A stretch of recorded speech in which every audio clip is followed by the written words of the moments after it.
नमस्कार दोस्तों, मेरा नाम जितेंद्र कुमार कुशवाहा हुआ। आप देख रहे हैं समाज की आवाज़ जेके कुशवाहा। क्योंकि केंद्र सरकार ने 8वां वेतन लागू कर दिया है, जो पूरे देश में लागू होगा। इस 8वां वेतन से आउटसोर्सिंग संविदा कर्मी दैनिक कर्मचारी को लाभ मिलेगा। इससे पहले कि मैं वीडियो को आगे चलाऊं, बात अपनी आगे रखूं, इससे पहले आप हमारे चैनल समाज की आवाज़ जेके कुशवाहा को सब्सक्राइब कीजिए, लाइक कीजिए, कमेंट कीजिए, शेयर कीजिए। अगर आप फेसबुक पर देख रहे हैं तो फेसबुक पर फॉलो कीजिए, कमेंट कीजिए, शेयर कीजिए। तो साथियों, केंद्र सरकार ने जो 8वां वेतन लागू किया है, उस 8वां वेतन से सभी कर्मचारियों को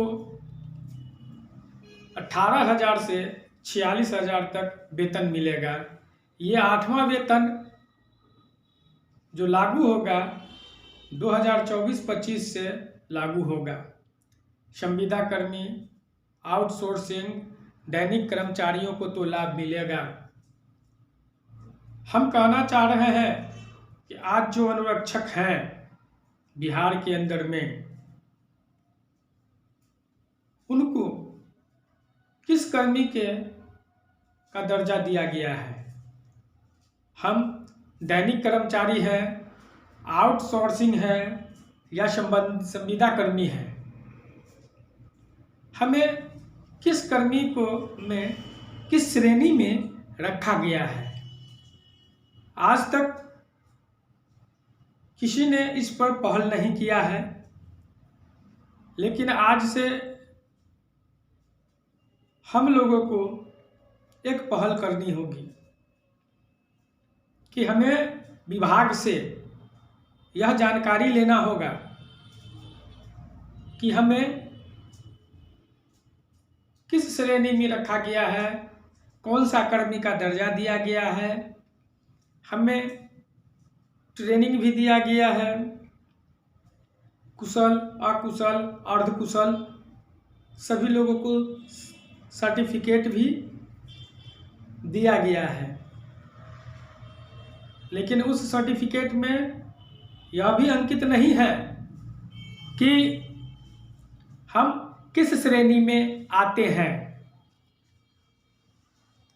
तो साथियों, अभी हम लोगों का वेतन जो है 2,000 रुपया बिहार सरकार ने मानदेय के रूप में दे रही है। सरकार ने अपना काम कर दिया है, लेकिन ये संतोषजनक कार्य नहीं है। विधानसभा चुनाव नजदीक है, सभी अनुरक्षक साथी सोए हुए हैं। अपने अपने जिला में अनुरक्षक साथी संगठन को मजबूत कर आगे की रणनीति तय करें और बिहार विधानसभा चुनाव से पहले पटना में एक जोरदार आंदोलन की तैयारी करें, क्योंकि तब जाकर के अनुरक्षकों का हक और अधिकार के लिए लड़ने में होंगे। क्योंकि अभी हम देख रहे हैं कि जो भी जिला में जो भी अनुरक्षक साथी हैं, जो लीडर हैं, उन सभी लीडरों में कुछ ना कुछ ईगो है, घमंड है। उस ईगो और घमंड को त्याग कर अनुरक्षक के हित के लिए आगे बढ़ने का काम करें, ना कि एक दूसरे का पांव खींचने का काम करें। जिस तरह से आउटसोर्सिंग वाले, संविदा कर्मी वाले, दैनिक कर्मचारी लोग एक गोलबंद हैं, एक मजबूती पहल रखे हुए हैं। उन्होंने सुप्रीम कोर्ट में केस भी कर रखा है नियमितकरण के लिए। पहले हाई कोर्ट में किया, हाई कोर्ट के बाद उन्होंने सुप्रीम कोर्ट में भी नियमित के लिए दिया। उसके बाद समान काम का समान वेतन के लिए भी केस किए हुए हैं। और हम अनुरक्षक कभी इधर जाते हैं, कभी उधर जाते हैं, कभी कुछ बोलते हैं, कभी कुछ करते हैं। समझ में नहीं आ रहा है कि जो अनुरक्षक साथी है वो किस प्लेटफॉर्म पर जाए, कहाँ जाए, किनसे मिले जो उनका अधिकार मिल सके। आज अपने अधिकार के लिए अनुरक्षक साथी भटक रहे हैं, कुछ इस गुट में है, कुछ उस गुट में है, लेकिन ये गुट क्या कर रहा है? सभी को एक प्लेटफॉर्म पर आकर के अनुरक्षकों के हित में लड़ाई लड़नी चाहिए, ताकि अनुरक्षकों का जो नियमितीकरण है, बकाया मानदेय का भुगतान है, सरकारी कर्मचारी का दर्जा है, उसकी लड़ाई को आप मजबूत कीजिए। जितने भी भूमिदाता है, जिन्होंने भूमि दिया है, नल जल को स्ट्रक्चर बनाने में और बोरिंग गाड़ने में,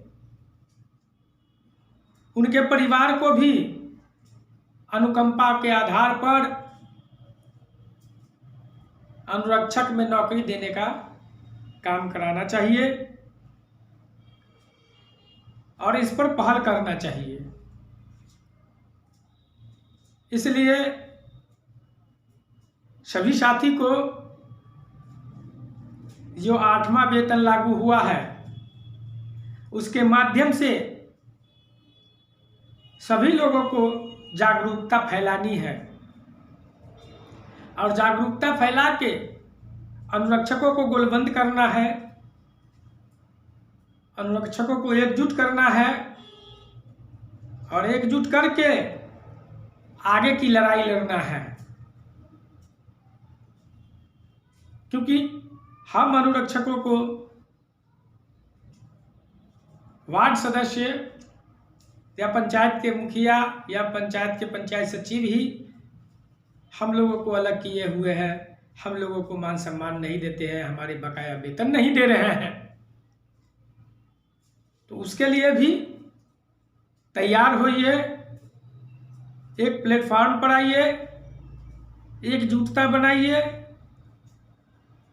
और मिलकर के एक बड़ी आंदोलन का तैयारी करें। एक मीटिंग रखें, मीटिंग रख करके तैयारी किया जाए और तैयारी करके हमें भी समान वेतन का, समान काम का समान वेतन मिलना चाहिए।